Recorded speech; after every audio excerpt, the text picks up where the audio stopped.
every night the bells rang, even though no one had lived there for 100 years. The first strike of the bell should have been a warning about tides, not terror, but the second chime, deep, metallic, and impossibly deliberate, settled into Dr. Ilara Voss like cold iron through bone. It came from the bell tower of Ravenshollow, a hulking ruin on a jagged cliff where gulls danced and sea spray turned to mist. No living hand had clung to that rotting rope for a century, and still the bell tolls. Ilara had come as an historian, practical, skeptical, supplied with a grant from the ministry to catalog the stonework before the planned restoration. She loved facts, ledger dates, mortar types, the way ivy clung to old masonry.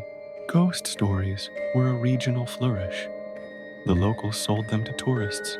Yet, as she crossed the castle's courtyard and felt the flagstones whisper underfoot, as if remembering old footsteps, a different sensation rose in her, the sense of being measured. Ravenshollow had been an abbey once, then a fortified priory, then a monastery turned noble seat, and finally, after a winter of inexplicable deaths and the closing of the catacombs, abandoned. The village beneath its cliffs would not go near the path that wound upward. They left food at the foot of the path sometimes, bread wrapped in wax paper, coins resting on stones, a cross laid crooked against the gate. Superstition, preservation, guilt, call it what you will. Ilara called it work. The abbey's main church, the Church of the Hollow, sat at the center of the compound like an open ribcage. Its bell tower, a blackened needle, had once warned sailors, marked weddings, called monks to prayer. Now, the bell had a reputation. It tolled when mist lay heavy, when the sea was a flat sheet, and the moon hid behind cloud. Locals said it tolled for the dead, but not all deaths were equal. Some were announcements, others were summons. She began with the nave. The church smelled of salt and old incense, of mildew and paper. Light from her flashlight skated across carved saints, frozen in stone epilepsy. Rows of pews, some collapsed, some intact, held outlines in dust, shallow like footprints of persons who'd been laid to rest without bodies. Her camera captured the silence. Her voice, when she recorded, was deliberate and calm. Ravenshollow, founded 1427, closed 1881. After the Mass of the Hollow, she recited the dates into her recorder as if reciting a spell, and records can become spells. On the altar stone, worn as a palm, words were incised. A motto, "He who rings the bell rings for himself." The letters were old, their grooves edged in salt stains. The phrase made no sense until someone told you the story backward, until you imagined a bell that answered for a life. She took a picture. When the flash went, the doorway at the rear of the nave held a shape, the hooded silhouette of a monk, hands folded. It was tall, impossibly still. Ilara blinked. The figure dissolved into the doorway as if the light had been a lens for something that did not care to be seen twice. Her pulse picked up like a metronome. She told herself that the camera could deceive, that the human brain constructed patterns where none existed. But the hair at the back of her neck stood like an old bristle brush. There was, she realized, a thread between the old words and whatever watched, a thread that hummed, a single, faint whisper braided with the sea wind. She followed it to the narrow stone stair that coiled upward inside the tower. The stair was a shell of wood and rot. Each step moaned with a memory, A child's trot, a monk's labor, someone dragging a rope. The higher she climbed, the colder the stone became. The smell turned metallic, like a finger dragged across a church key. At the belfry, the bell hung like an altar. It was enormous and scarred and wept green rust. Latin letters circled its lip, worn by rain and something else.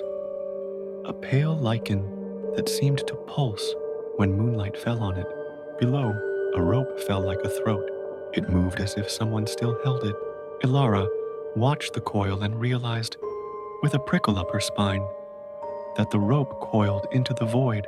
It ended gently in air, twisting on its own as though an invisible hand were testing its grip. She should have fled. She did not. Curiosity is a kind of courage. Caution sometimes reads as cowardice.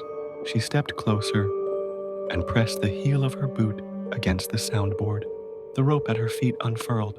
"Who's there?" she called, more to the wind than to anything she truly expected. Her voice returned, warped by the bell metal, into an answering cadence that sounded like more than human words. Beneath the hollow clang, a whisper emerged, not from the tower, but from within the metal itself. "You came to listen." Her light fell across the bell, and as if by a trick, the bell returned a face. Her face reflected warped and long, but the reflection smiled. Long before she did, the reflection pressed its thumb to the bell's inner lip as if to knock. The knock felt like a current in her teeth. The reflected Ilara mouthed a command that her lips did not move. "Ring it." The rope twined around her wrist, a rope with weight, and tugged. Panic took her like cold hands. She stumbled, tried to yank her arm free, but the rope tightened as if alive. Metal sang. The bell swung. The sound ripped through the valley. One deep, perfect note that made the air itself shudder. The mist outside exploded with movement. From the windows below, hundreds of pale figures turned their faces upward. Hollow-eyed monks in decayed robes, their mouths open but silent. Ilara tore free and ran, but every doorway she opened led back into the same church, the same altar, the same inscription. He who rings the bell rings for himself. If the bell had been a teacher in prayer, it was now a tuner of fate. The bell's voice multiplied, and other sounds rose from the nave like a chorus, suppressed for a century.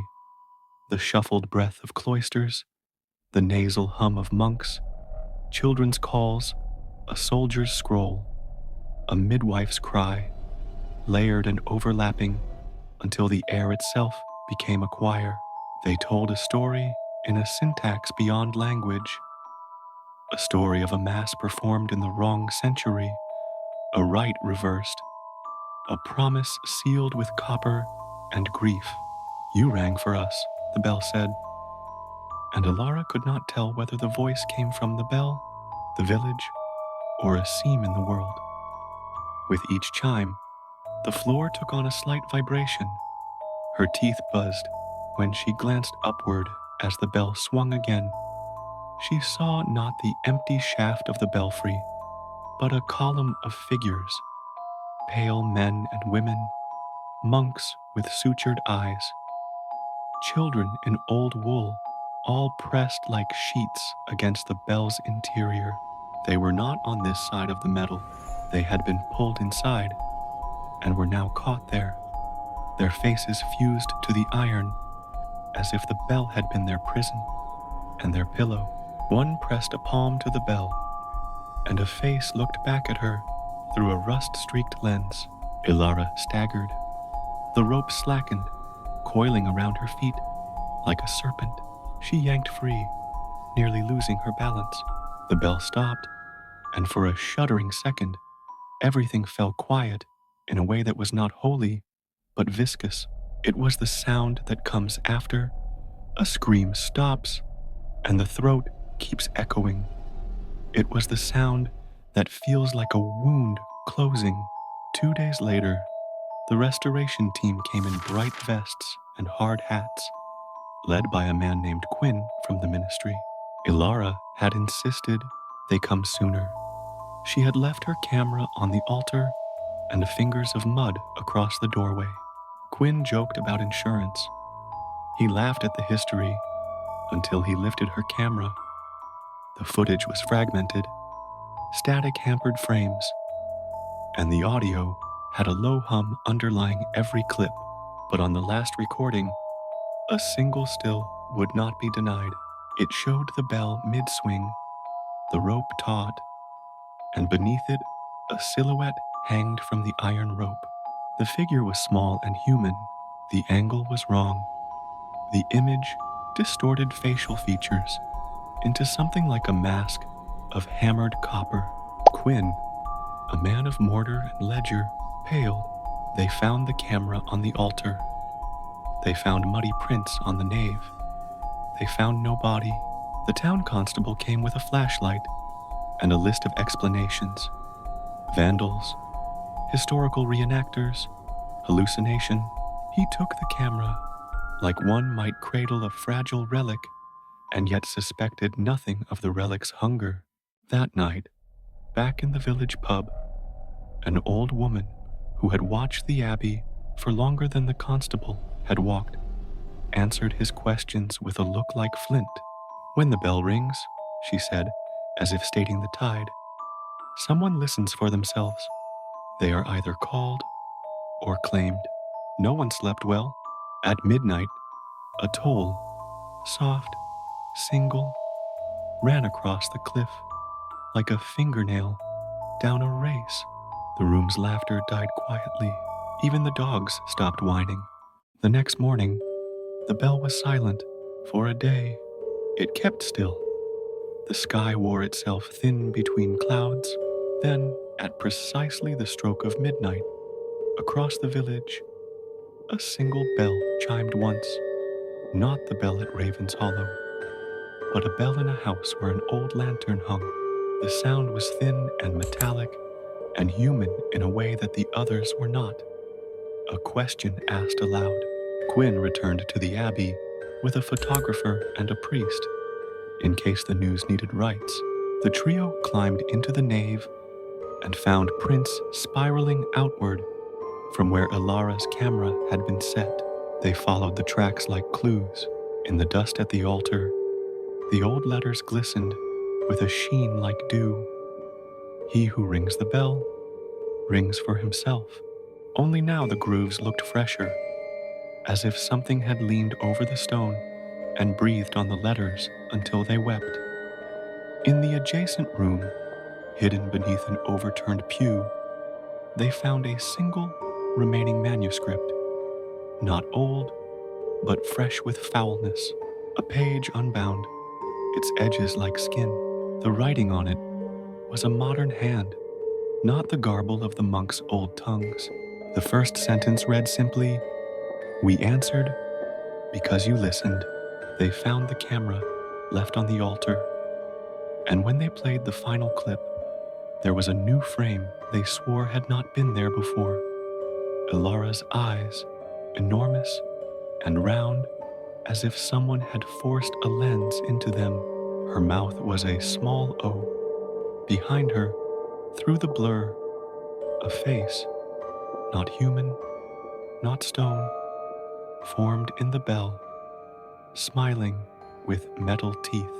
The restoration never began. Funding was revoked by a committee that would not admit fear, but excused itself with delays and ordinances. Tourists found other amusements. Still, the bell tolls on certain nights. People who live along the shore say they hear it through fog and salt. A single note, a woman's shriek that smelts into the iron clang, a sound that moves behind the bones. Travelers who linger under the cliffs sometimes hear another noise, quieter, an answering rustle, like paper being turned in an old book. If you happen to be foolish and walk the path at night, The villagers warn, do not look up when the bell rings. Do not watch the metal for your face. The locals will say it as if telling you to avoid stepping on a crack, because in Ravenshollow, the symmetry is tidy and terrible. The bell calls. The bell claims.